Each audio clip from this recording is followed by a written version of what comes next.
Sebagai presiden sekaligus kiai, Gus Dur dikenal rendah hati. Beliau menghormati siapa saja, tak peduli latar belakang, pangkat, dan jabatan. Bahkan kepada seorang pemulung pun, Gus Dur tak ragu untuk meminta doa. Kisah tentang Gus Dur dan pemulung ini dituliskan Ahmad Mukafi Niam dan Syaifullah Amin dalam buku Bukti-Bukti Gus Dur Wali.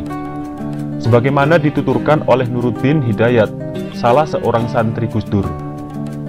Pria yang akrab disapa Udin itu menceritakan, pada mulanya di tahun 2003, ia berada di sebuah warung dekat Mall Cilandak. Ketika hendak pergi, ia bertemu dengan seorang pemulung di depan warung tersebut. Pemulung itu adalah seorang bapak-bapak tua dengan keranjang di pundaknya dan memakai caping di kepala. "Assalamualaikum," ucap salam pemulung itu pada Udin. Dijawabnya, "Waalaikumsalam." Pemulung itu kemudian bertanya apakah Udin berasal dari pesantren Ciganjur. "Mas dari pesantren Ciganjur ya?" Udin lantas mengiyakan. Dalam hati Udin bertanya-tanya bagaimana pemulung itu bisa tahu ia dari pesantren Gus Dur. "Dalam hati saya agak heran, kok tahu saya dari Ciganjur, tempatnya Gus Dur," cerita Udin. Selanjutnya pemulung itu hanya bilang pada Udin supaya selamanya disampaikan pada Gus Dur. "Sampaikan salam saya pada Gus Dur."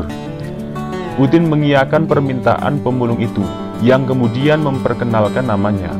Namun penulis merahasiakan dan mengganti dengan inisial HMZ. Seusai pertemuan tersebut, Udin tak langsung menyampaikan salam pemulung itu ke Gus Dur karena dipikirnya tak begitu penting. Ia baru utarakan pada Gus Dur seminggu kemudian. "Gus Dur dapat salam dari HMZ," ujar Udin. "Pagi-pagi setelah Gus Dur olahraga." "HMZ yang mana?" tanya Gus Dur.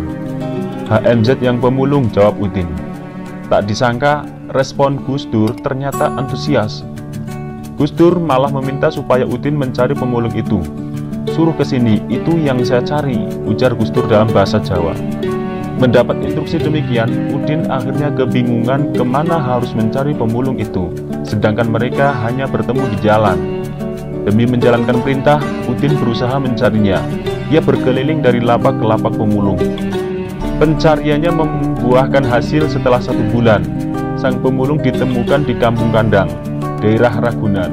Udin mengajaknya bertemu Gus Dur keesokan hari. Setelah pemulung dan Gus Dur bertatap muka, Gus Dur meminta pada pemulung supaya mendoakan bangsa Indonesia.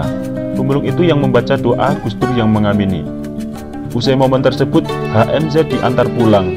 Komunikasi antara Udin dan HMZ terus terjalin setelahnya. Menurut cerita Udin, ada hal yang cukup aneh pada pemulung itu saat Idul Adha. Udin mengirimkan daging pada HMZ malam-malam. Namun, sebelum ia sampai, pemulung itu seolah tahu bahwa akan ada tamu yang datang dan mengucap terima kasih meski daging belum diserahkan. "Entah bagaimana, saya belum datang, ia sudah mempersiapkan diri seolah-olah tahu akan ada tamu yang datang. Dan meskipun dagingnya belum saya serahkan, ia bahkan sudah bilang terima kasih," cerita Udin.